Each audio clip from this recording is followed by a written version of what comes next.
En el nombre del Padre, y del Hijo, y del Espíritu Santo. Amén. Dios te salve, María, llena eres de gracia, el Señor es contigo. Bendita tú eres entre todas las mujeres, bendito es el fruto de tu vientre, Jesús. Santa María, Madre de Dios, ruega por nosotros pecadores, ahora y en la hora de nuestra muerte. Amén. María, trono de la sabiduría, ruega por nosotros. Buenos días a todos, Señor los bendiga y pues feliz inicio hoy en la tarde de año litúrgico, ¿no? Que el Señor pues continúe a afianzarlos en su camino de vida cristiana. No sé si quedó alguna pregunta de lo que vimos ayer, no sé si algo no quedó claro antes de entrar en materia con el día de hoy.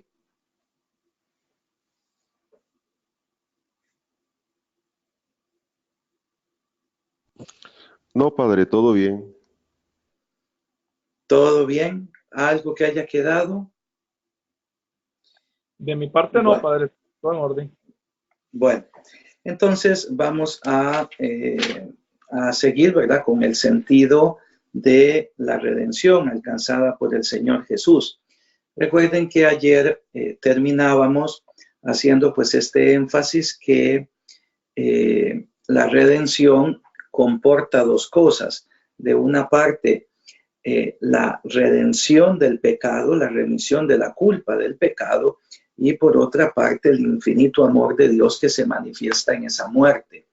No, la redención no tiene que ser, por tanto, entendida como un Dios que tiene sed de sangre y que únicamente pues aplaca su ira a través de el ofrecimiento de la sangre de su Hijo. El modo sacrificial pues fue el que la Santa Trinidad determinó. Recuérdenlo siempre, Dios hace lo que más conviene, aunque esto no sea lo más fácil de explicar, de entender. Y a través de la muerte del Hijo yo puedo ver el infinito amor de la Trinidad para con nosotros, como también el amor de Jesucristo en cuanto hombre. Habiendo amado a los suyos que estaban en el mundo, los amó hasta el extremo. Entonces, vamos a remarcar, pues, queridos hermanos y hermanas, ante todo, estos dos pensamientos. La muerte redentora de Jesús es satisfacción por el pecado.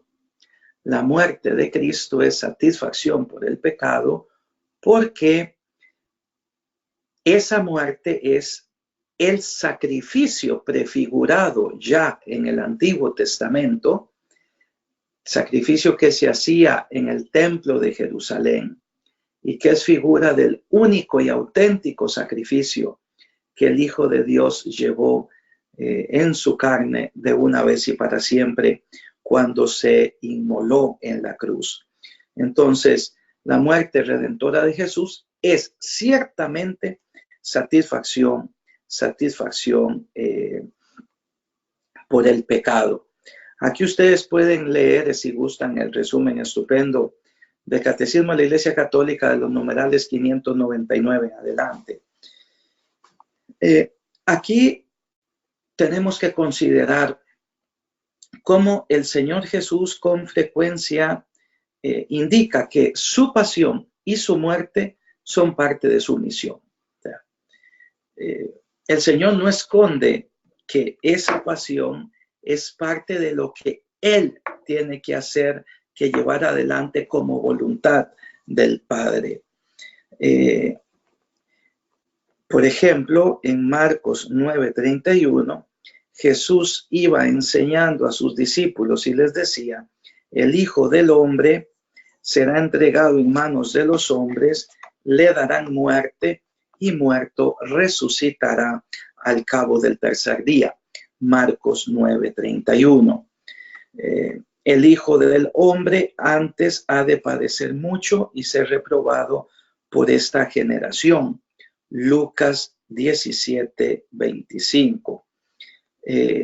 Otros textos que ustedes pueden leer Marcos 10, 32, 34, Mateo 20, 17, 19. Es decir, la muerte de Cristo en la cruz, su sacrificio no es evidentemente algo fortuito que pasó en la vida del Señor, sino que Él era consciente de su identidad como hijo de Dios y al mismo tiempo Él era consciente que iba a enfrentar una muerte cruenta.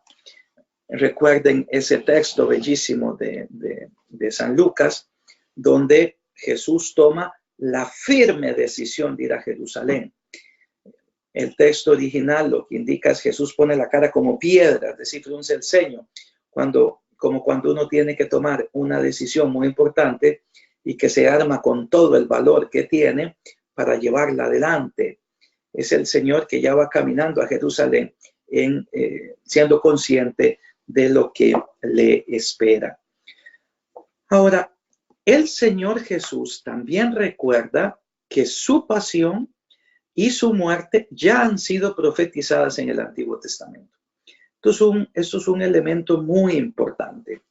Recuerden que nosotros leemos la Escritura desde el punto de vista cristiano, es decir, la Escritura de Israel viene interpretada, algo que ya lo hacen los escritores del Nuevo Testamento, desde el punto de vista de fe cristiana. No es un testamento que no tenga que ver con Cristo. Yo me recuerdo a este respecto, yo tuve un grandísimo profesor de profetas, padre Carlos Junco Garza, en México, en Distrito Federal. Y yo me recuerdo que el padre Carlos Junco repetía pues esto, ¿no? Que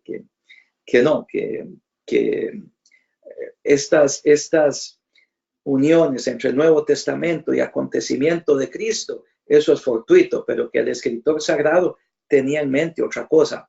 Claro, uno puede pensar el escritor sagrado, el hagiógrafo, cuando escribió los textos, pues quizás no tenía el pleno conocimiento de todo, eso nosotros no lo sabemos, pero lo que sí uno tiene que aseverar, lo que sí uno tiene que tener claro es que el mismo Señor Jesús hizo relectura del Antiguo Testamento con los discípulos de Emaús. E iniciando por Moisés, continuando por los profetas y los salmos, fue explicándoles todo aquello que de él referían, ¿no? Entonces, es evidentemente lícita y concorde con la fe la interpretación cristológica que se hace del Antiguo Testamento. Les leo, por ejemplo, tomando aparte a los 12, les dijo, miren, subimos a Jerusalén y se cumplirán las cosas escritas por los profetas del Hijo del Hombre, que será entregado a los gentiles y escarnecido, insultado y escupido, y después de haberle azotado le quitarán la vida, y al tercer día resucitará. Entonces, eso se halla en Lucas 18, 31, 34. Lucas 18, 31, 34. Aquí nosotros vemos esa unión que el Señor Jesús hace de su pasión y su muerte con los textos del Antiguo Testamento. No era preciso que el Mesías padeciese esto y entrase en su gloria. Comenzando por Moisés y por todos los profetas, les fue declarando cuánto a él se refería en todas las Escrituras. Lucas 24, 26, 27. En la presentación de Jesús en el templo, en la presentación del templo, Zacarías ensalza el hecho de que Dios ha rescatado a su pueblo. Lucas 1, 68. En Lucas 2, 34, todos aguardan la redención de Jerusalén, dice la profetisa Ana. Entonces, no únicamente el Señor reitera que su pasión y muerte son parte de su misión, sino que también recuerda, enfatiza cómo esa pasión y muerte han sido ya profetizadas en el Antiguo Testamento.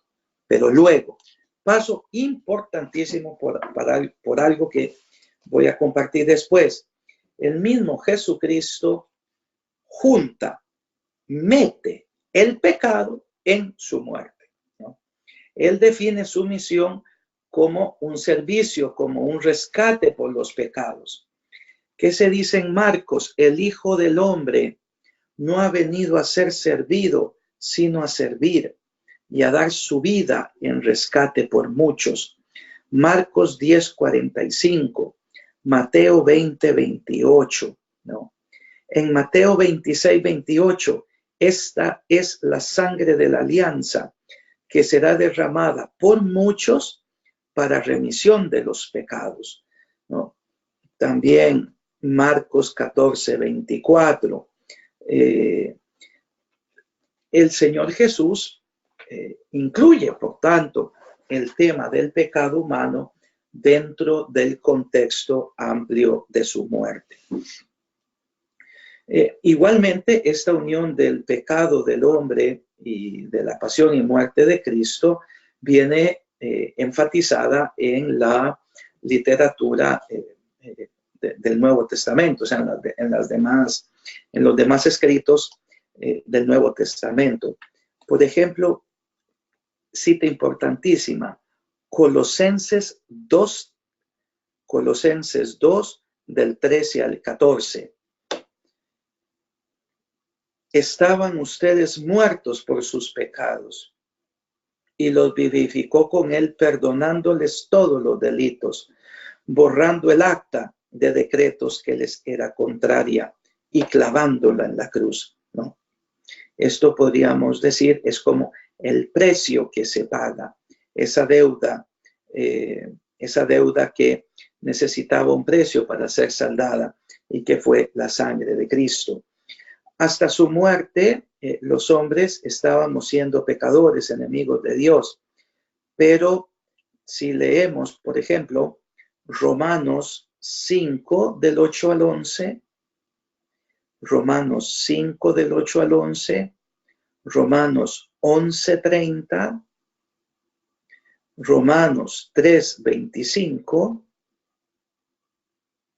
Segunda Corintios 5, 18, 20, ahora ya no somos más enemigos de Dios, pecadores, sino que hemos sido reconciliados con Dios por la muerte de su Hijo, por la muerte de su Hijo.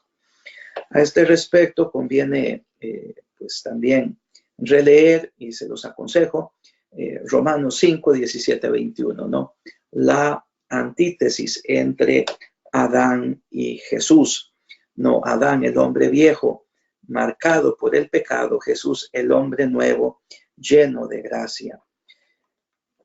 Si leemos, por ejemplo, Colosenses 1:20, la muerte de Cristo reconcilia a los hombres con Dios porque Él pacificó con su sangre de la cruz, las cosas del cielo como las de la tierra.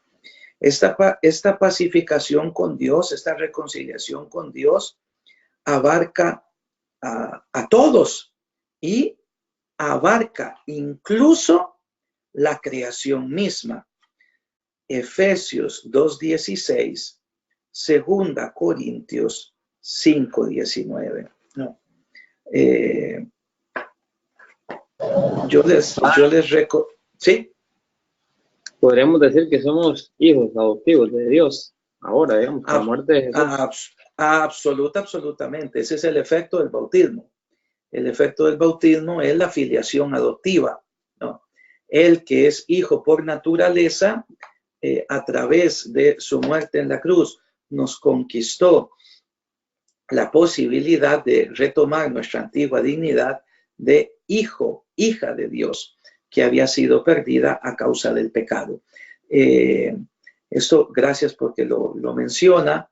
De ahí que yo no comprendo, no, esto pues se los digo también como aplicación práctica, que haya incluso sacerdotes que estén comenzando a apoyar la mentalidad de que no hay que bautizar a los niños, sino hasta que tengan uso de razón. Recordemos que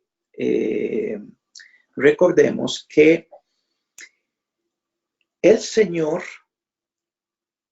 nos conquistó con su muerte en la cruz, la redención. Gracias a su muerte en la cruz fue quitado el obstáculo del pecado que nos impedía redimirnos. Esto es una obra de Él. Por tanto, yo tengo que hacer presente esa obra de Él en mi vida a través de los 7 caminos que Él con su autoridad divina instituyó, que son los sacramentos, siendo el primero el bautismo. De modo que piensen ustedes, queridos hermanos y hermanas, la ambigüedad de que, cosa que yo he visto, no es que me la estoy inventando, la ambigüedad de un niño no bautizado que el papá le dice recemos el Padre Nuestro. Claro, la mentalidad de hoy dice todos somos hijos de Dios. Claro, todos somos hijos de Dios por naturaleza, porque todo ha salido de Él. Pero a nivel de gracia es el bautismo el que me hace a mí nacer de nuevo. Quien crea y se bautice se salvará. Es necesario renacer del agua y del Espíritu. Si no renaces del agua y del Espíritu, no puedes entrar al reino de los cielos. Capítulo 3 de San Juan. Entonces, el bautismo es precisamente el que hace presente en el alma del bautizado esa redención operada por el Señor Jesús. Por eso es importante, y nuevamente gracias, es importante recalcar nuestra filiación adoptiva, es gracias a Cristo, pero yo la tengo que hacer objetiva, presente en mi vida. Esto es a través del bautismo. ¿Alguna otra duda?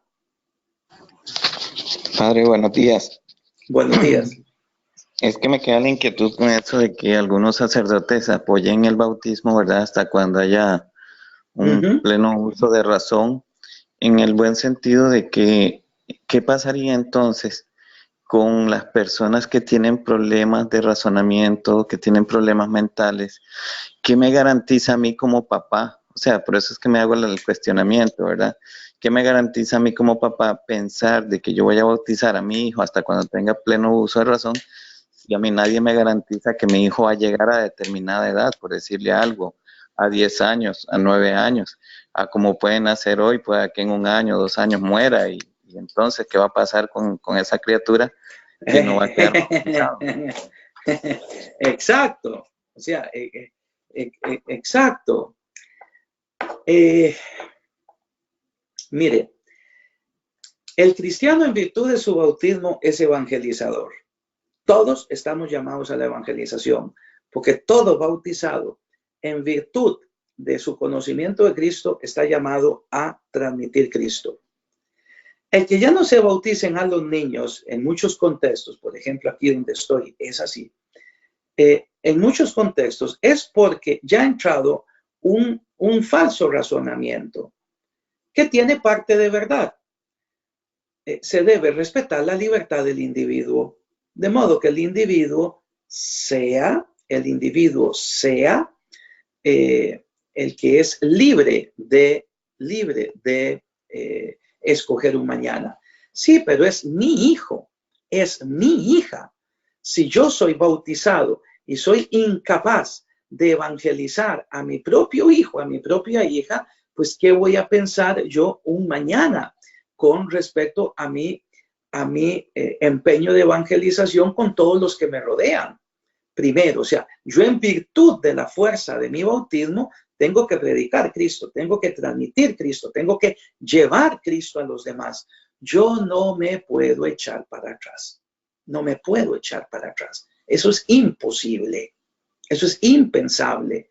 Es mi hijo, por tanto yo ante Dios que me va a juzgar, yo sé que él va a crecer con mi hijo, mi hija. Yo sé que él va a crecer con él va a ser consciente de la gracia que recibió el día de su bautismo, ¿no? Entonces, ¿qué va a pasar? No solo con ese hijo, sino ¿qué va a pasar con ese padre, con esa madre que tienen la responsabilidad ante Dios? Pues ahí hay un pecado de omisión enorme, que no se redime con 2 Padres Nuestros y 2 Aves Marías. No se satisface la culpa de ese pecado. Ahora, con respecto al niño que muere sin bautismo, aquí esto, ven, es una de aquellas cuestiones que no es todavía completamente delineada por la fe católica. Se dio la interpretación durante muchos años, durante muchos siglos, de la existencia del limbo, ¿no? Como un estado en el cual las almas de estas personas que mueren sin bautismo a causa de la culpa de otros, o sea, no por su propia responsabilidad, se hallan en el limbo, que es un estado de felicidad natural.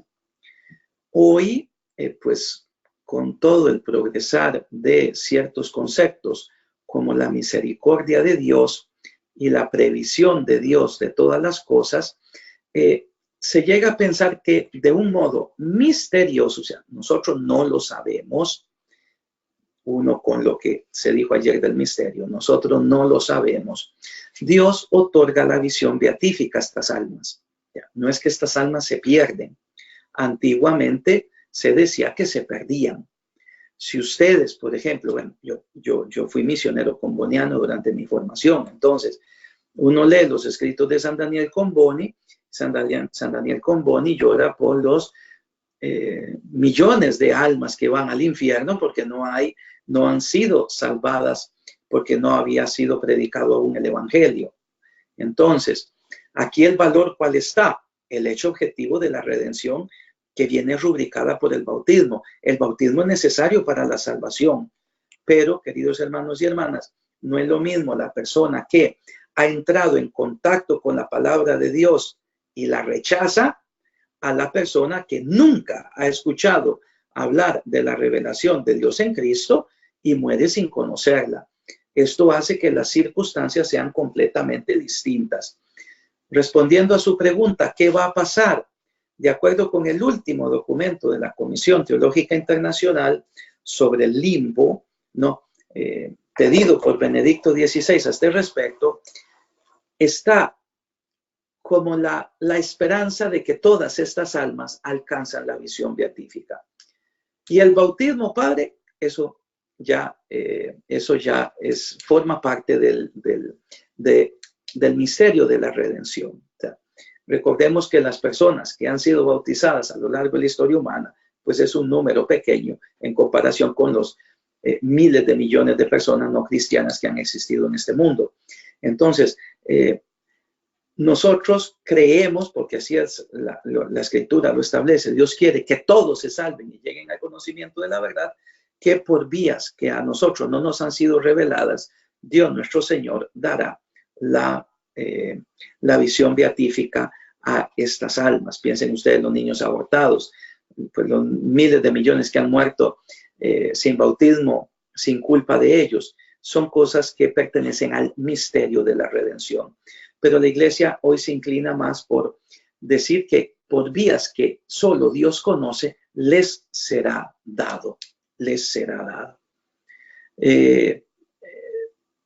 Igual, siempre con respecto a este tema, y yo siempre interrogo a las personas que ponen esto de esperarse hasta el libre acto de voluntad del sujeto, en el sentido de que, ¿qué pasa si el niño muere sin bautismo? O sea, usted pudo haber sido causa instrumental de la redención de su hijo, de su hija, habiéndole dado el nacimiento para el reino de los cielos, y por su idiotez no lo fue. Y evidentemente tendrá que presentarse ante Dios con eso. ¿Alguno más? Sí, padre, disculpe, sigo yo insistiendo con lo mismo. Entonces, al haber... Bueno, es que lo que me queda también inquietud es con respecto al sacramento de la confirmación. O sea, si imagínense que le dan la oportunidad a una persona a bautizarse tarde, por decirlo así, entonces el sacramento de la confirmación prácticamente viene como a desaparecer, porque no tendría sentido, pienso yo, si estos sacerdotes piensan de esta manera. Hablando de los, clérigos que piensan así. O en la práctica. O sea, porque el sacramento de la confirmación no puede desaparecer. No le entiendo esto. Ok, es que habíamos hablado con respecto a lo del bautismo, ¿verdad? Que habían algunos sacerdotes que pensaban que había que bautizarlo hasta cuando ya tuvieran uso de razón. Sí. En ese sentido, ok. Entonces, si ya hablamos de un razonamiento pleno, qué sé yo, después de los 12 años, 14 años, por ahí, entonces, una persona, ¿en qué momento haría entonces el sacramento de la confirmación? Si se supone, o bueno, yo tengo entendido que el sacramento de la confirmación es como reafirmar el bautismo. Claro. Eso es lo que yo tengo entendido. Pero ahí, hermano, el sacramento de la confirmación no tiene edad para ser administrado. Antiguamente el sacramento de la confirmación se hacía inmediatamente con el bautismo. En el Oriente cristiano, bautismo y confirmación van juntas en una misma celebración. En Occidente, pues esto se ha ido separando. El bautismo implica la presencia total del Espíritu ya en el alma del bautizado. En la confirmación es un modo nuevo de esa presencia, ¿no? Podríamos decirlo a grosso modo, mientras que en el bautismo la presencia del Espíritu es una presencia redentiva, donde se imputa el mérito de Cristo a esa alma. En la confirmación, esa presencia del Espíritu, que es siempre la misma, pero dada en un modo nuevo, es para que la persona tenga la fuerza de la gracia, para poder vivir su compromiso bautismal. Entonces, claro, en ciertas mentalidades, hoy por hoy, por ejemplo, aquí es claro, aquí yo me he encontrado uno o dos padres que abiertamente lo dicen: yo prefiero que no bauticen a los niños, sino que se bauticen cuando ya ellos escojan, para que no se sientan irrespetados en su libertad. Pero claro, es necesario obedecer a Dios antes que a los hombres. Uno siempre aplica la gracia, siempre lleva a la persona a la vida de la gracia. El hecho de que yo respete una libertad de un sujeto, pues no me puede a mí echar para atrás en mi compromiso cristiano. En este caso, igual la confirmación. Ya. En muchos de estos lugares, por ejemplo, ya no se confirma a la gente. Se confirman solamente los que se casan. Y como los que se casan son mínimos, usted tiene una gran población que ya no está confirmada. En un lugar como este, por ejemplo, igual otro sacramento que ha prácticamente desaparecido es el de la unción de los enfermos. La gran mayoría de católicos mueren sin recibirlos aquí en estos lugares. Entonces, sí, en una mentalidad de ese tipo, los sacramentos vienen muy devaluados y sí, pues puede comportar, como dice usted, una práctica de desaparición. O sea, por eso es importante la teología, porque así como usted tenga la teología, así va a tener la pastoral. Si su teología es errónea, su pastoral va a ser errónea. Si su teología es de acuerdo con el pensamiento católico, su pastoral va a estar va a estar dirigida por la auténtica vía, que es la transmisión del sacerdocio de Cristo. Todo en la iglesia tiene que culminar en los actos sacerdotales de Jesucristo, que son los actos sacramentales. Yo les deseo esto verdaderamente, que cuando estudien sacramentaria, quien se los enseñe conforme al pensamiento de Cristo sacerdote, que a través de sus acciones sacramentales ejercita su sacerdocio. ¿Alguno más tiene alguna duda? Sí, padre, buenos días. Buenos días. Más que una duda, me atrevo a pedirte un consejo. Por ejemplo, desde la parte familiar, uno siempre ha procurado o hace el esfuerzo porque el sí de la mamá sea el sí del papá, para que se vea explicado en los hijos. Pero ¿qué sucede? O sea, como consejo, por eso te lo digo. ¿Qué sucede, por ejemplo, en ese caso que usted decía, bueno, este sacerdote dice, no, mejor cuando tenga 12 años lo bautizo? Y él da su prédica y él da su homilía. Pero ¿qué pasa bueno, llega el diácono en su conocimiento de según lo que manda la iglesia y pide o motiva al bautismo del niño. Entonces, ¿cómo se va a ver eso en el pueblo? Porque van a decir, bueno, mira, el padre dice que cuando tenga 12 años, pero usted dice que cuando tenga bebé. Entonces, uno vendría y para mantener la fraternidad, habla con el sacerdote y dice, no, vamos a decir que hasta que tenga 12 años. Bueno, para llevarnos bien, pero a sabiendas de que no es lo que la iglesia en su doctrina nos está enseñando. Entonces, ¿qué hace uno? Me dejo llevar por lo que dice el sacerdote, porque al final de cuentas es el jefe, es el jefe inmediato de uno. Ya, sí. O hablo a escondidas y después la gente viene, padre, pero es que dijo Gerardo que el Gerardo está... Entonces, como consejo, ¿verdad? Al final de cuentas. Vea, hermano mío. Yo le respondo con el Evangelio. Perdón, le respondo con el libro de los Hechos. Es necesario obedecer a Dios antes que a los hombres. De la boca de ustedes, del comportamiento de ustedes, tiene que salir lo que la iglesia cree, lo que la iglesia practica. Si esto va a ser motivo de contradicción y motivo de discusión, es parte inherente de su ministerio. Porque yo no busco agradar a los hombres, porque a mí no me salvó un hombre, a mí me salvó Jesucristo. Y no es la idiotez de un hombre en particular la que va a llevar a la salvación a las personas, sino lo que la tradición apostólica sobre la que se funda la iglesia enseña, y que es en la que uno tiene que o debe ejercer su ministerio. Van a entrar en contradicción. O sea, ese ejemplo que usted me está poniendo es claro. Va a entrar en contradicción. Pongo un pequeño ejemplo. Me comentaron un sacerdote que conozco en España que está estudiando y pues para estudiar necesita trabajar en una parroquia, que enfatizaba la necesidad de estar en estado de gracia para recibir la comunión y que el párroco le dijo, ya cállate, eso ya no se dice aquí todos comulgan y yo enseño que todos comulguen, ya cállate. Y el padre dijo, no. Y bueno, pues el padre siguió. ¿En qué terminó? Porque lo echó el cura. Pero bueno, esto es una cuestión de conciencia. Yo no puedo, evidentemente, traicionar a Jesucristo por un hombre, sea quien sea.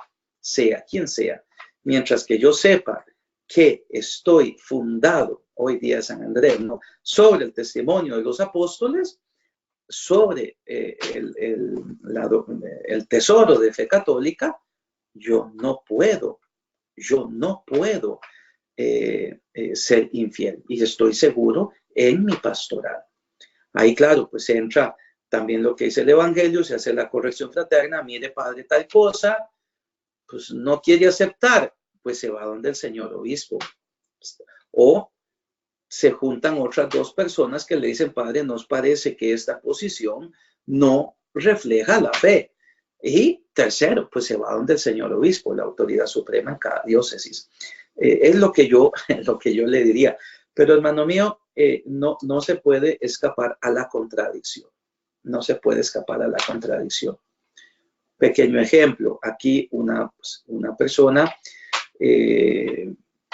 pidió hablar conmigo y la persona me dijo, yo no soy casada, yo tengo relaciones sexuales con mi esposo y yo comulgo. ¿Usted qué me dice? Claro, yo inmediatamente capto que es un desafío y pues quizás hasta seguramente estaba grabando la respuesta. Y yo nomás vine y le dije lo que dice la iglesia. Digo, señora, no es lo que yo pienso. Pues yo no soy sacerdote a modo mío. Yo soy sacerdote de Jesucristo de acuerdo con la Iglesia Católica. La Iglesia Católica, hasta el momento, indica que una persona, en su caso, no puede recibir la Sagrada Comunión. Viene otra persona, igual, en dirección espiritual, y me dice, padre, nosotros practicamos sexo oral, pero este sexo oral... pero este sexo oral es hecho con amor. Yo vengo y comprendo que aquí detrás igual está la mano de un cura que ha errado en la guía. Y entonces yo vengo y le digo, bueno, pero si usted ya tiene prácticamente el permiso del sacerdote con el que habla para hacerlo, ¿por qué me pregunta a mí? ¿O es que en su conciencia hay algo que le está inquietando? Y me dice, sí, padre, hay algo que no me deja estar tranquilo, tranquila con esta cuestión. Entonces yo ya vengo, simplemente le saco el catecismo, le enseño el número, son actos contrarios a la moral católica. La persona dice, padre, esto es lo que quería saber, punto. Entonces, ¿que puede entrar en contradicción? Sí, no se puede obviar. ¿Alguno más? Muchas gracias, padre. Con gusto. ¿Alguno más? Ah, y ojo, no es simple, ¿eh? No, no es simple, no es simple. Son cuestiones muy candentes. ¿Algo más, hermano?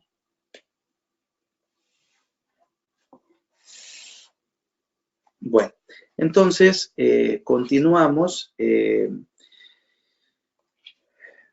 Aquí, ahora lo que me interesa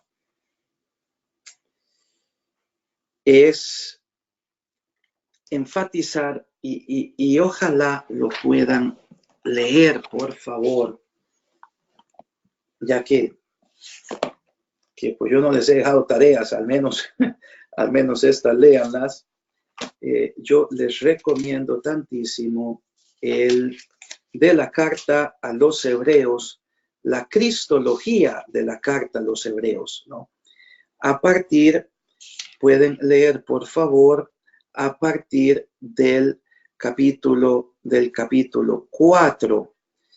A partir del capítulo 4, versículo 14. Cristo como nuestro sumo sacerdote.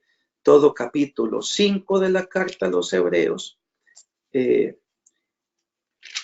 Y fundamental, capítulo 8, capítulo 9, capítulo 10. Capítulo 8, capítulo 9 y capítulo 10. Entonces, leo de la carta a los hebreos, capítulo 9, Cristo, en cambio, vino como el sumo sacerdote que nos consigue los nuevos dones de Dios y entró en un santuario más noble y más perfecto, no hecho por hombres, es decir, que no es algo creado, y no fue la sangre de chivos o de novillos la que abrió el santuario, sino su propia sangre, cuando consiguió de una vez por todas la liberación definitiva. Pues si la sangre de chivos y de toros, las cenizas de terneras con las que se rocían los que tienen alguna culpa, les dan una santidad y pureza externa, con mucha más razón la sangre de Cristo, que se ofreció a Dios por el Espíritu Eterno como víctima sin mancha, purificará nuestra conciencia de las obras de la muerte para que sirvamos al Dios vivo. Por eso Cristo es el mediador de un nuevo testamento o alianza. Por su muerte fueron redimidas las faltas cometidas bajo el régimen de la primera alianza. Y así la promesa, y así se cumple la promesa en los que Dios llama para la herencia eterna. Entonces, yo les recomiendo como lectura espiritual la lectura de esos capítulos de la carta a los hebreos. Ahora pasemos al tema de ya vimos, muerte como redención del pecado. Aquí lo que hay que evitar, repito, es la imagen del Dios sediento de sangre, que se goza en la sangre y en el sufrimiento en sí mismos, sino que es el modo más conveniente para que nosotros podamos entender el amor de Dios. Quien me ama es capaz de sufrir por mí. Nadie tiene amor más grande que aquel que da la vida por la persona amada. Por eso ahora entramos a ver la muerte de Cristo, señal del gran amor de Dios por el ser humano. La muerte de Cristo, señal del gran amor de Dios por el ser humano.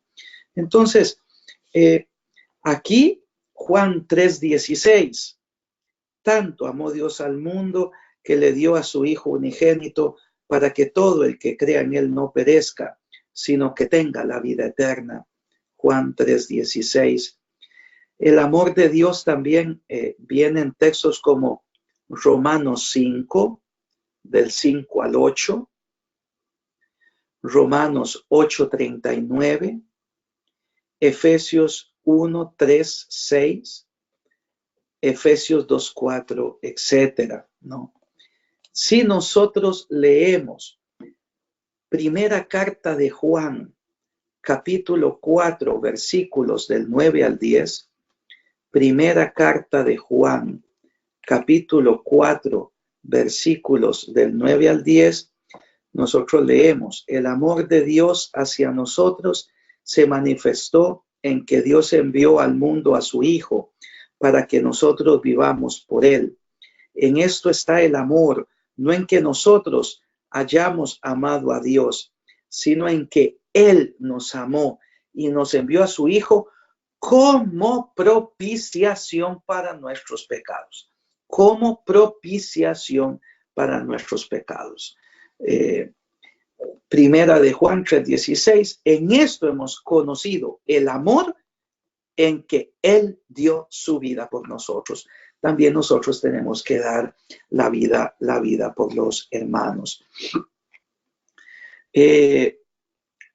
La cita con la que yo me confundí ayer, que ustedes encontraron, ¿no? De Romanos 8, Dios no perdonó la vida de su propio Hijo, sino que la entregó a la muerte por nosotros. En Romanos 5:8 leemos: Dios probó su amor hacia nosotros en que, siendo nosotros pecadores, Cristo murió por nosotros. Este mismo pensamiento San Pablo lo tiene en la carta a los Gálatas, Gálatas 2:20, pero de un modo personal, bellísimo, estupendo. Cristo me amó y se entregó por mí. Ya. La muerte suya, fruto de su amor. Efesios 5:2, Cristo nos amó y se entregó por nosotros en oblación y sacrificio. Efesios 2:25, Cristo amó a la iglesia y se entregó por ella. Ven, la tensión, se llevan las dos cosas en tensión. La entrega de Cristo en la cruz, su muerte, su pasión, fruto de su amor. Si leemos pues ya en San Juan, por ejemplo, San Juan 10:11, Juan 10:11, Jesús es el buen pastor que da la vida por sus ovejas. Como el Padre me conoce y yo conozco al Padre, yo doy mi vida por las ovejas. Juan 10:15. En un texto bellísimo, texto que es extraordinario, en Juan 10:17-18. Juan 10:17-18. Por esto el Padre me ama, porque yo doy mi vida para tomarla de nuevo. Nadie me la quita. Soy yo quien la doy de mí mismo. Tengo el poder para darla y tengo el poder para volver a tomarla. Tal es el mandato que he recibido de mi Padre. O sea, aquí estamos con un Cristo que atestigua. O sea, a mí me van a matar, pero porque yo quiero. No por la voluntad mera de los hombres. Yo enfatizo esto siempre. Un profesor de teología de la liberación que decía, la muerte de Cristo fue consecuencia de su actividad social.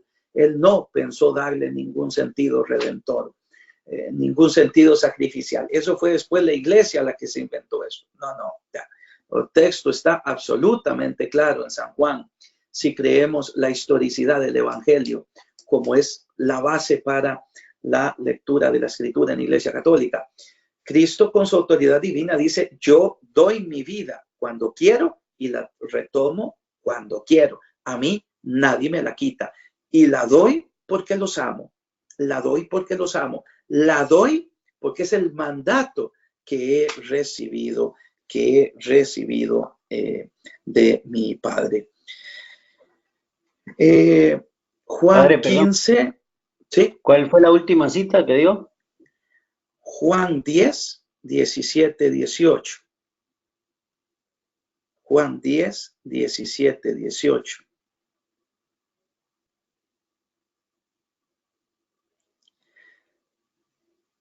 Luego, en Juan 15, 13, entonces, nadie tiene amor más grande que aquel que da la vida por la persona amada.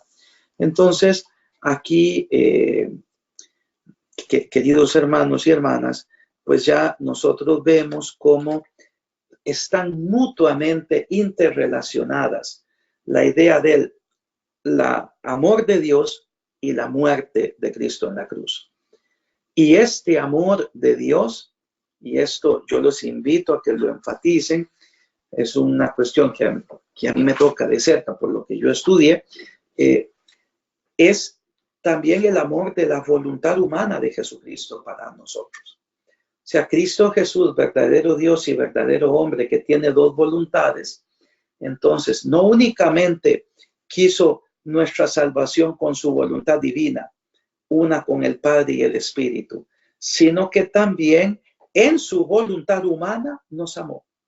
En su voluntad humana nos amó. Y esto es extraordinario. Esto es extraordinario, ¿no? El misterio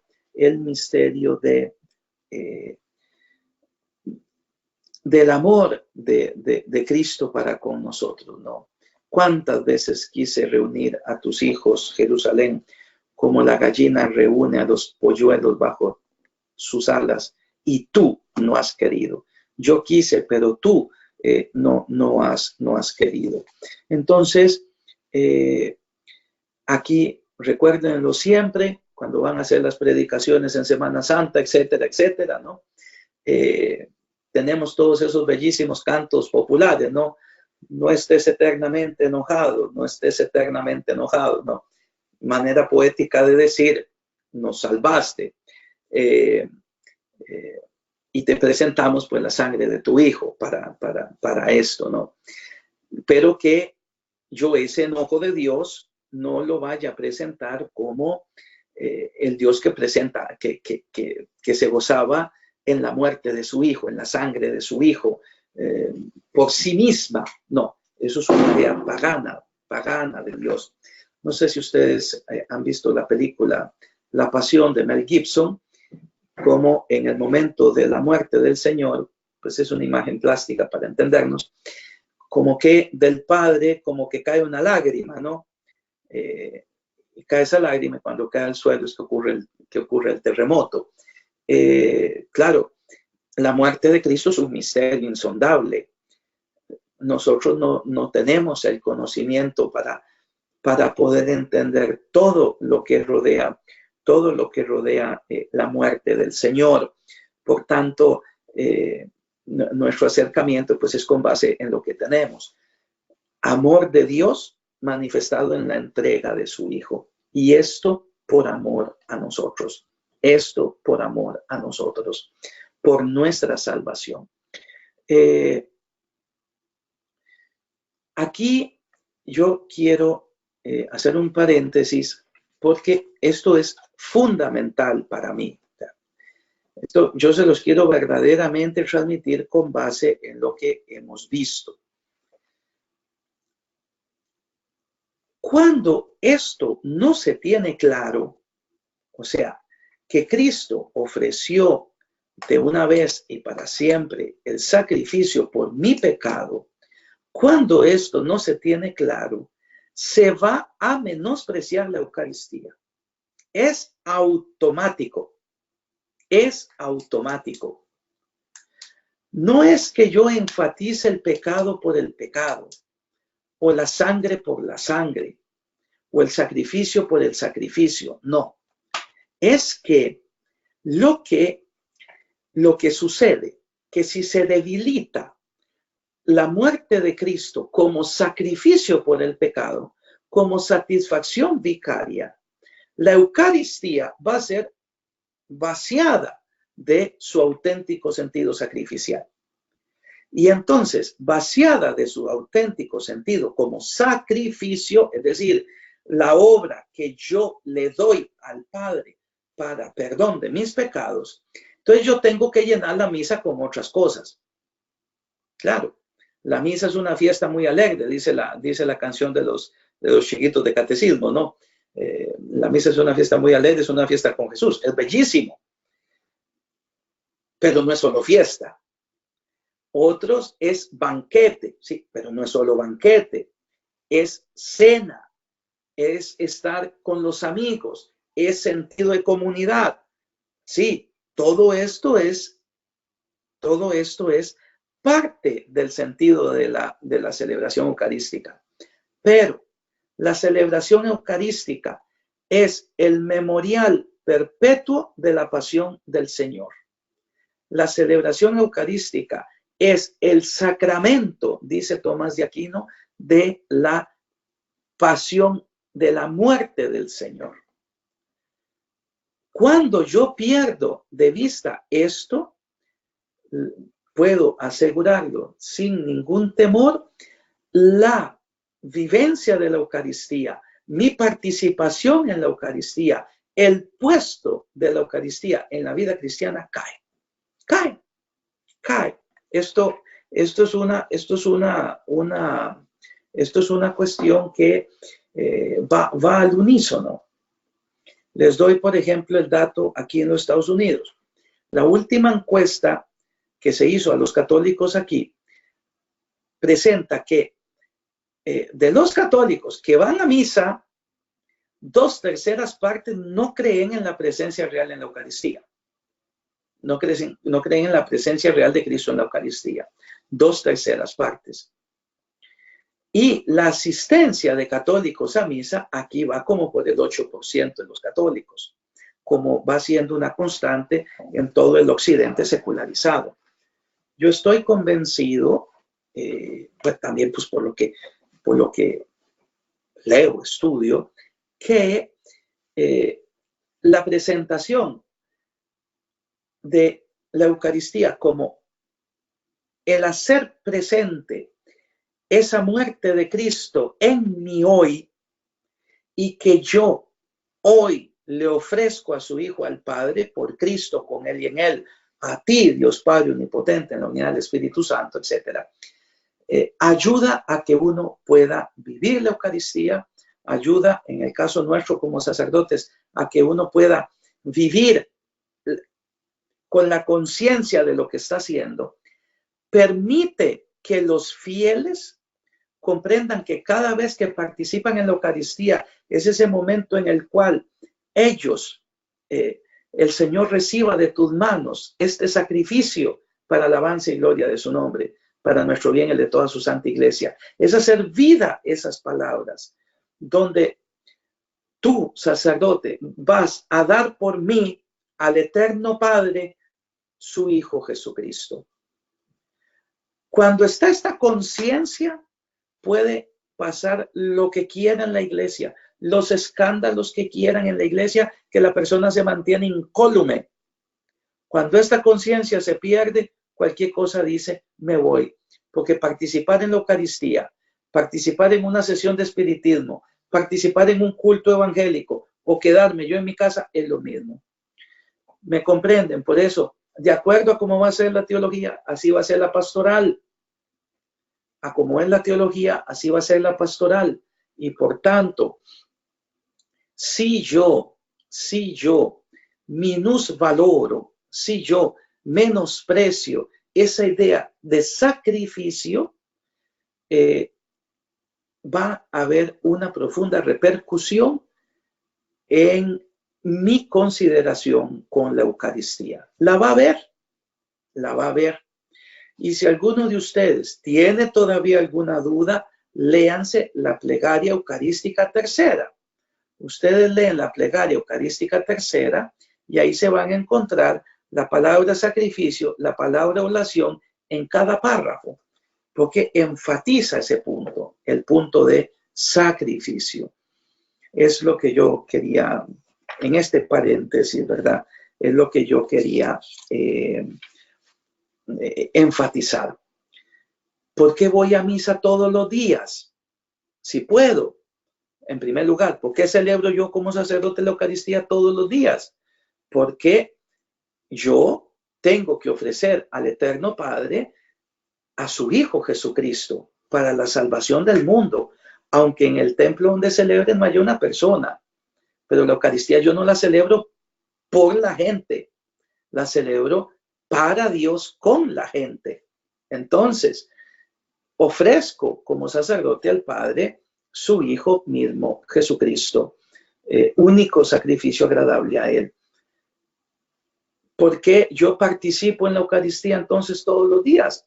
Porque en el hoy de mi vida, yo, movido por mi fe de que Cristo se entregó por mí y respondiéndole con amor a su amor con el que me amó hasta dar su vida por mí, lo ofrezco junto con el sacerdote que preside al Eterno Padre como víctima de propiciación por mis pecados hoy, porque yo no sé si estaré mañana con vida.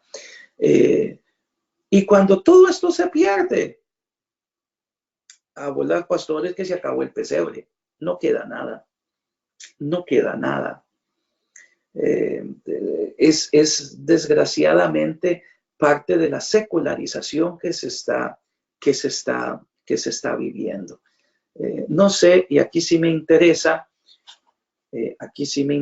ver si tienen alguna duda con respecto a esto último, si están de acuerdo, si no están de acuerdo, si esto queda claro, porque para mí esto es muy importante.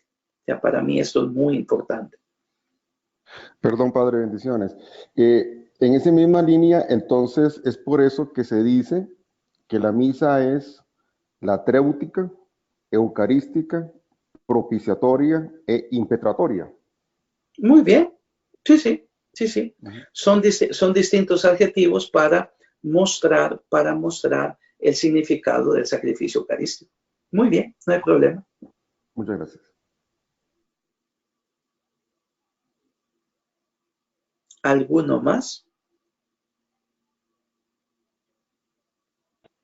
Padre, solamente me llama mucho la atención esa frase que nos decía, no sé si es propia suya, si usted es el autor, pero de que acomode la teología, así va a ser la pastoral. Pues eso es un lugar común de estudios en teología, sí. Sí, no es que es mío, que yo lo inventé, no. Eso es lugar común que uno escucha y son de estas verdades que se pueden elaborar se pueden formular lingüísticamente de distintas maneras, ¿no? Pero no, que mío no es. No. Pero lo que sí está detrás es, de acuerdo a como yo pienso, yo voy a actuar. Por ejemplo, si yo tengo una débil teología sacramental, como sacerdote, como clérigo, digamos, obispo, sacerdote, obispo, presbítero, diácono, si tengo una débil teología sacramental, esto se va a ver reflejado. ¿En qué? Yo ya no me confieso. Hicieron una encuesta en Holanda donde había sacerdotes que tenían más de 10 años de no confesarse.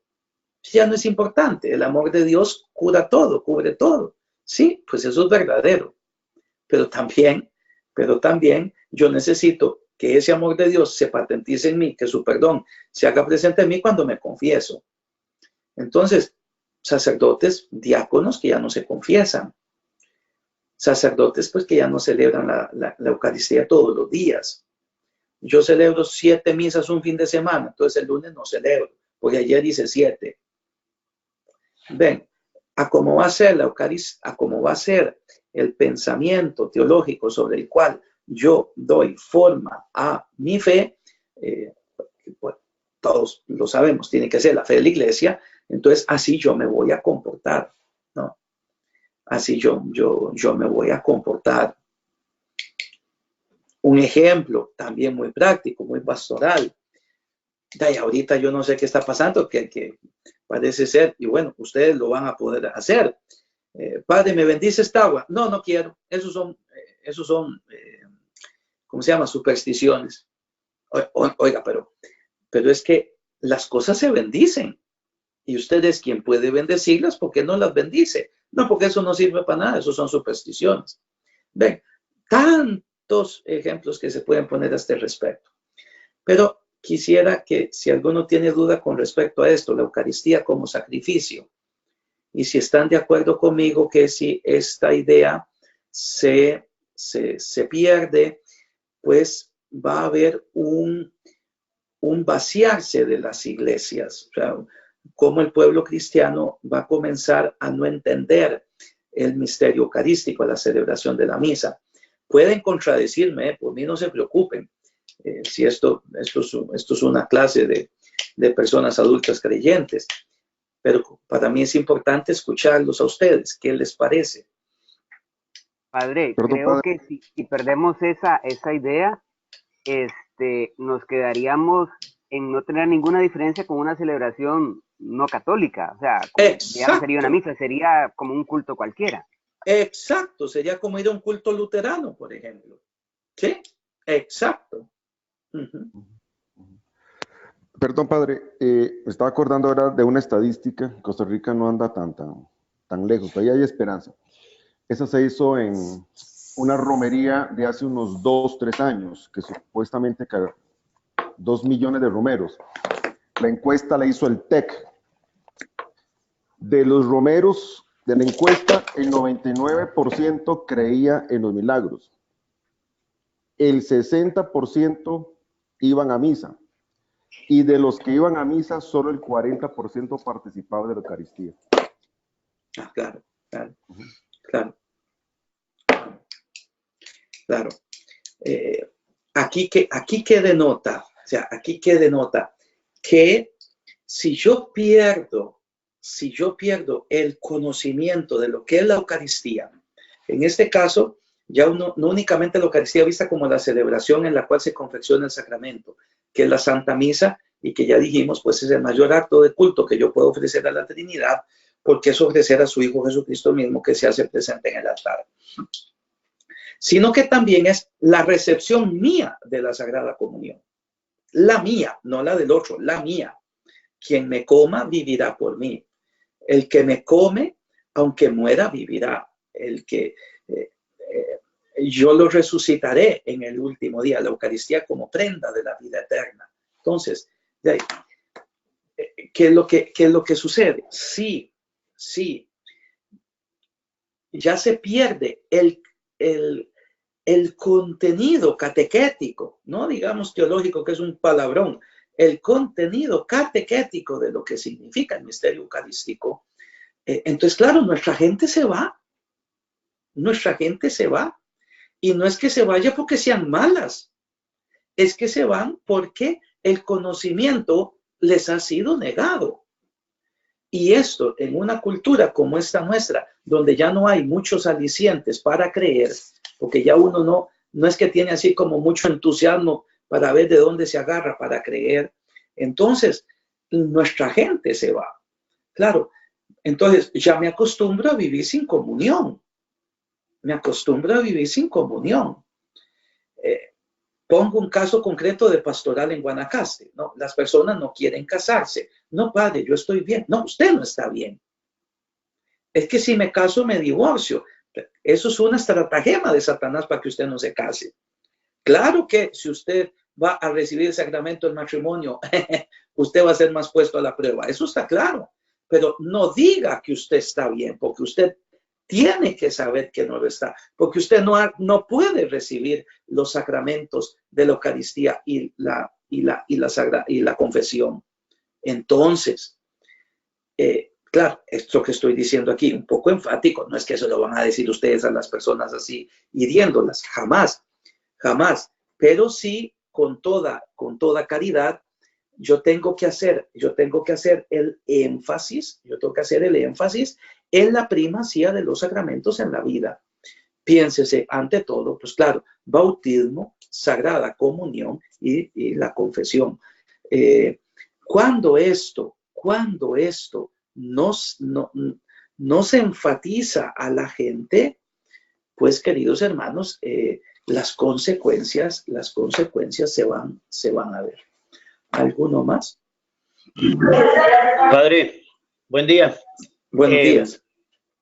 Yo pensaba ahorita en el asunto de el menosprecio a la Eucaristía, ¿verdad? Todo lo que conlleva. Sí, y yo como pueblo, yo como feligrés, percibo, siento cuando un clérigo está verdaderamente enamorado de ese ministerio y de esa gracia, porque usted lo siente en el momento de la celebración, uno lo puede percibir y eso se transmite también, Padre. Entonces, mucho de lo que se ha venido perdiendo, yo diría, con todo respeto, ¿verdad? Hay una gran responsabilidad de los clérigos, porque el pueblo solo sigue lo que el clérigo vive. Sí.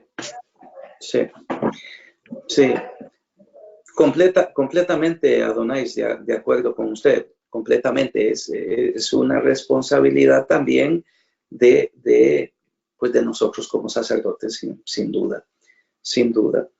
A este respecto, un pequeño paréntesis. Aquí donde me encuentro, pues bueno, aquí la iglesia tiene muchísimos desafíos y tiene muchísimas cosas de una secularización agresiva, ¿no? Ayer mismo pues escuchaba una persona norteamericana que me dice, padre, de mis 8 nietos ninguno está bautizado, ninguno de mis hijos cree más, en qué fallé, etcétera, ¿no? Pero se ven también las flores que ya comienzan a germinar saliendo de este invierno en esta iglesia particular, que es algo que yo, por ejemplo, en Costa Rica no he encontrado, al menos yo. Y que aquí lo he llegado a valorar tantísimo, que son las capillas de adoración perpetuas. Las capillas de adoración perpetuas, donde el Santísimo Sacramento está permanentemente expuesto. La experiencia que yo he tenido trabajando aquí en estas parroquias, donde hay capilla de adoración perpetua, es una renovación increíble. Es una renovación increíble. La cantidad de gente que está delante del Santísimo, aquí a todas horas. Uno de mis trabajos aquí pues es cerrar la capilla a las 10 de la noche. Hay veces hay tanta gente a las 10 de la noche que me da pena cerrarla y la cierro a las 11. Pero si no la cierro, no se van. Esto que denota cómo es necesario, pienso yo, fundados sobre la certeza de nuestra fe, que Jesús murió por nosotros y en esta muerte, en esta pasión, se manifestó su amor, que yo conecte inmediatamente con la Eucaristía, que es el sacramento de ese amor, que es el sacramento de esa muerte. Ahí es donde va a venir mucho la revitalización de la iglesia, que nosotros en Costa Rica, pensando pues en nuestro país, ¿no? Todavía hay mucho más práctica religiosa, mucho más fervor religioso. No es el desierto espiritual, por ejemplo, que uno ve desgraciadamente cuando está aquí en Eucaristías para el mundo anglosajón, donde pues las personas quizás más jóvenes tienen 70 años, ¿no? Allá nosotros estamos todavía lejos de una situación de esta, aunque ya está llegando, claro. Nuestro país no se va a escapar de esta onda de secularización, pero las capillas de adoración perpetua, el estar delante de Jesús Eucaristía, yo veo que es el gran motor de revitalización de la fe cristiana. Eso yo lo tengo claro. ¿Alguno más en estos últimos minutos que nos quedan? ¿Alguno más? Buenos días, padre. Buenos días, hermano. Viera que hay una frase muy común que está a flor de labios entre los católicos, que es, vamos a misa hoy sábado a las 6 para salir de eso. Es como quien dice, la misa está tomada como un requisito administrativo, que voy a firmar mis vacaciones para salir de eso, porque si no la firmo me va a pasar X o Y cosa al faltar y castigarme administrativamente. Entonces, es muy doloroso ahora que usted lo esté enfatizando, lo que celebramos en la Santa Eucaristía, que nosotros, los católicos, tomemos esto como un mero requisito dominical o de fin de semana para estar en cierto estado ya de decir, ya fui a misa, ya recibí la comunión y listo. Y se terminó y no pasó nada. Creo que hay que hacer énfasis en esto, que usted nos ha insistido para que no sea eso, sino sea una verdadera fiesta, porque a la fiesta no vamos para salir de eso, sino para disfrutar, y eso es la Santa Eucaristía.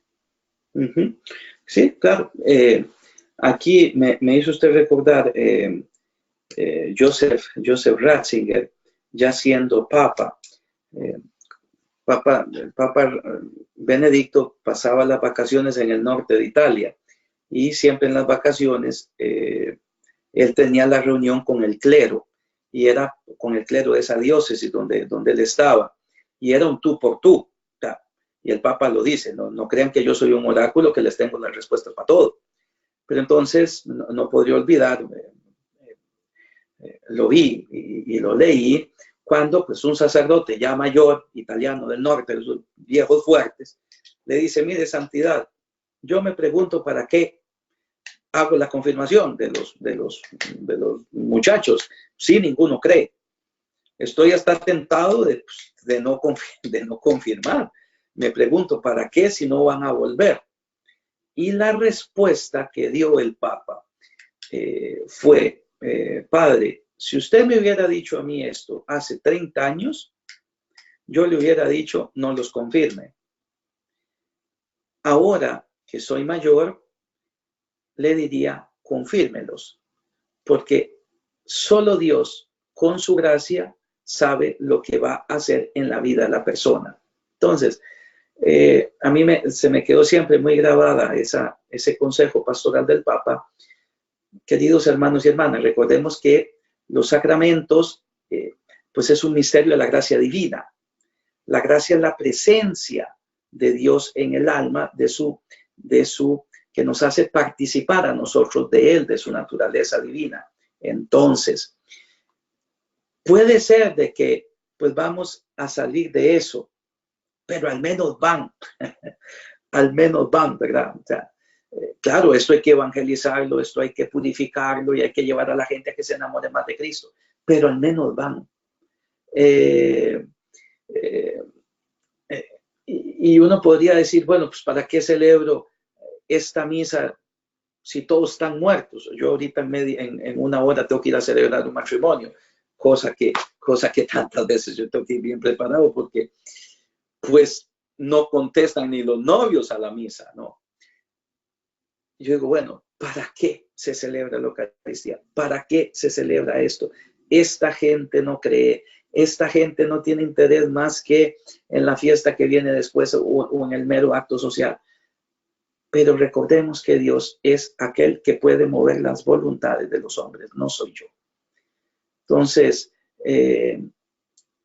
arrimemos, llevemos nuestra gente a que comprenda la esencia de los sacramentos, la importancia de los sacramentos, y esto implica, y tomo pie en la aportación del hermano, ¿no?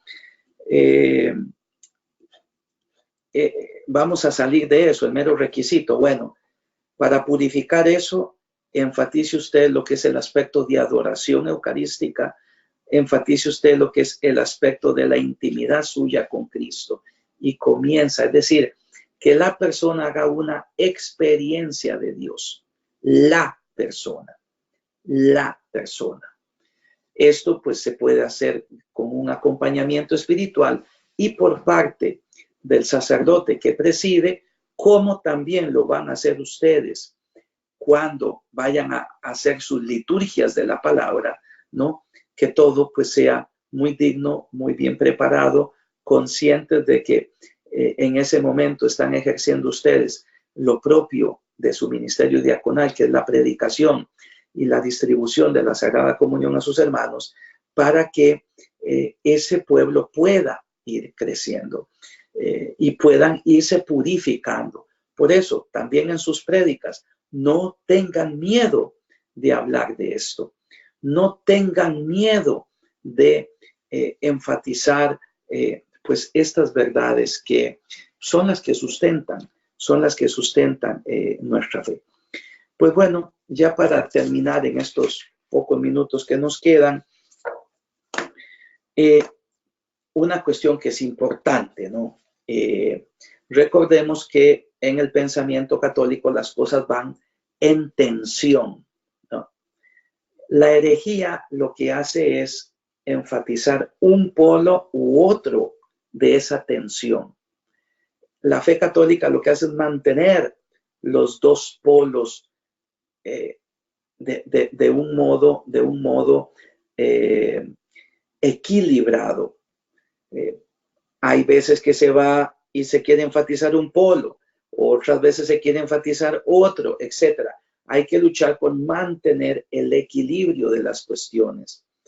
Entonces, uno de los grandes desafíos de este tema de la redención traída por Cristo, que manifiesta el amor del Padre, es precisamente pues la cuestión social y hoy el tema del creado, el tema ecológico, que en los últimos años, y ya con el magisterio del Santo Padre Francisco, entra a tomar una mayor carta de identidad en el pensamiento católico. De hecho, el Santo Padre va a incorporar en el catecismo el tema del pecado ecológico. Ok. La redención traída por el Señor Jesús es evidente que es una redención del pecado. Es decir, aquí hay un fuerte aspecto de religión. Mi reino no es de este mundo. Pero el hecho que mi reino no sea de este mundo, el hecho de que su redención haya sido redención del pecado para reconciliar con Dios, no quita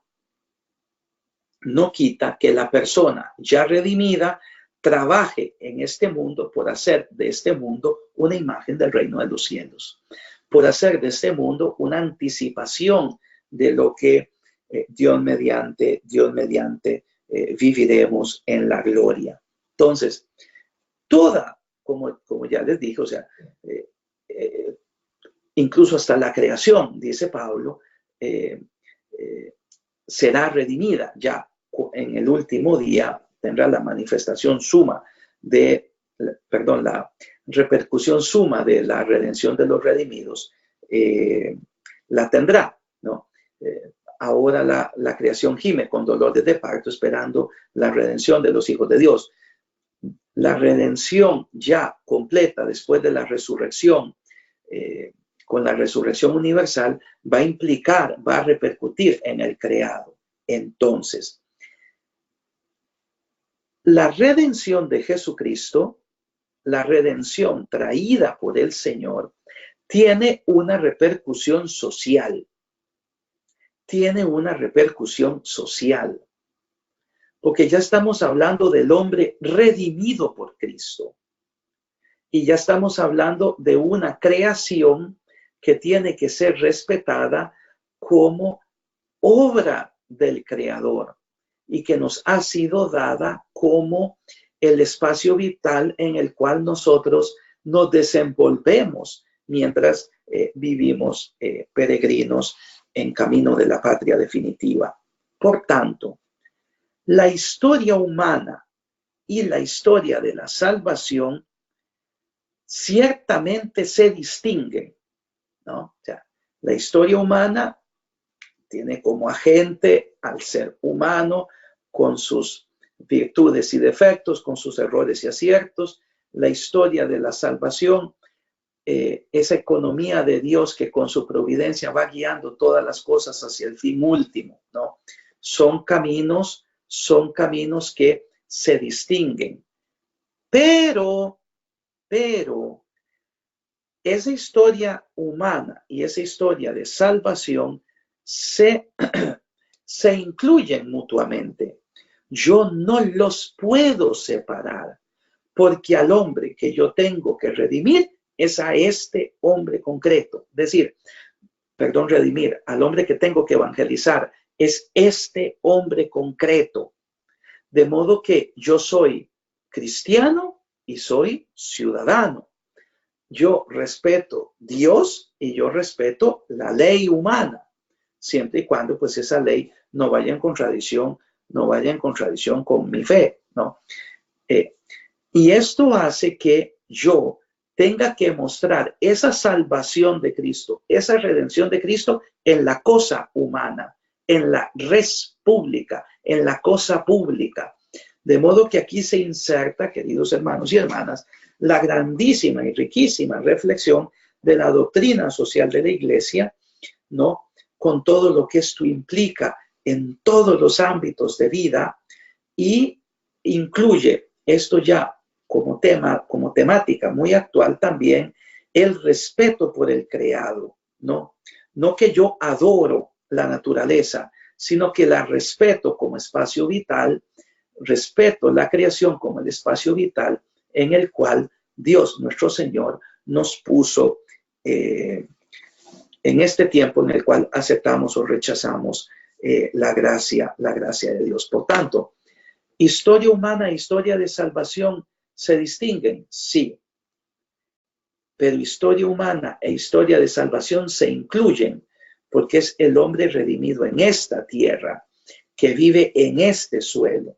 Y esto implica que el cristiano quiera hacer presente esa redención traída por Cristo, que ha dignificado al ser humano, como ya un hermano lo dijo, que nos ha hecho hijos adoptivos del Padre, quiera hacerla presente en la cosa pública.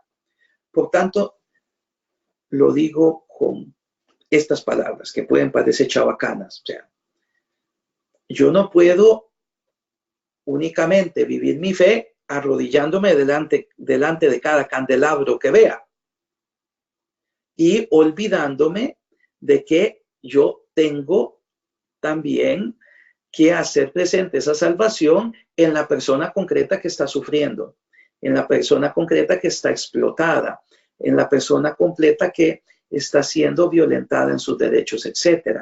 No, esto yo no lo puedo hacer. Yo no lo puedo hacer.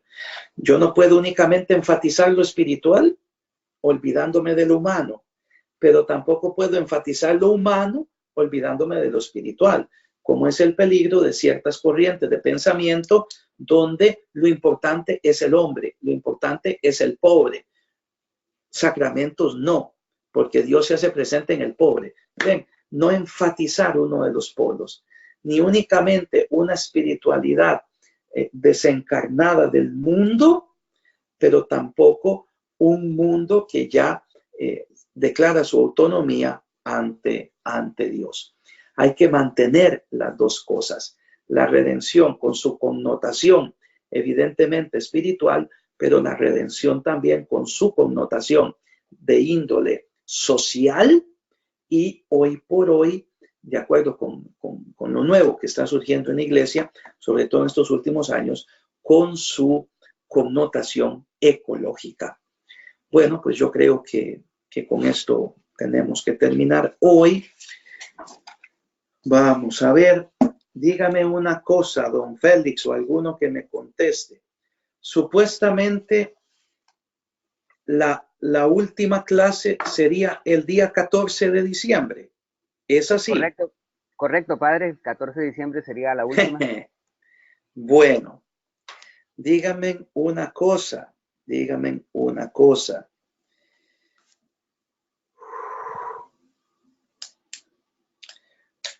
¿Puedo yo estar con ustedes el día jueves a partir de las 8 de la noche? Tómenlo como penitencia para que ofrezcan algo a Dios. Pregunto si es factible. Jueves 5 de diciembre, 8 de la noche. 8 sí, hola.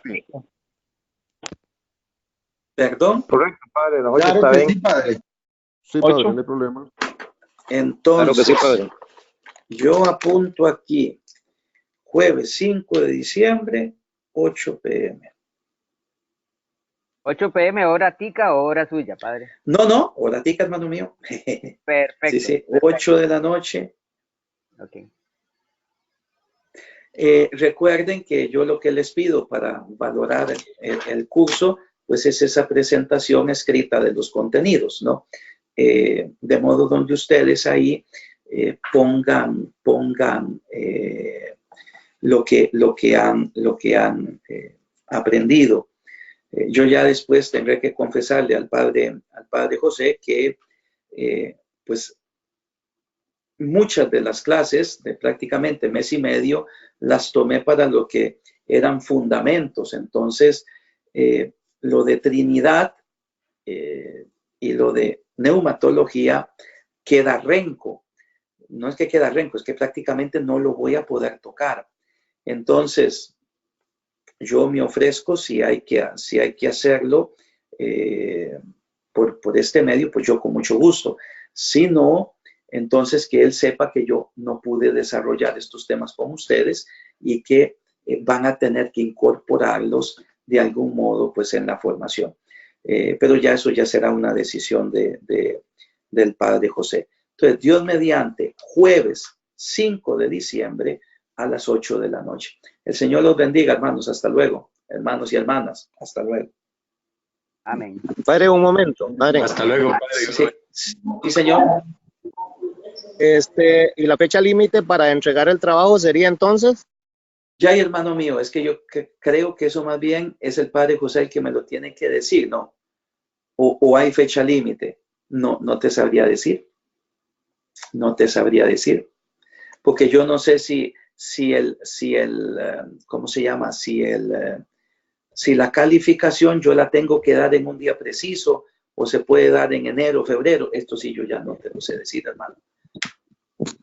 Bueno, padre, no, digo yo por la clase del jueves 5 de diciembre. Si tenemos que esperarla para tomar algunos apuntes ahí que nos pueden servir ya pueden ir escribiendo ahí cualquier cosa le agregan.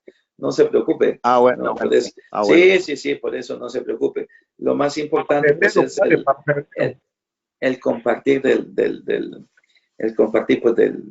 la materia. Sí.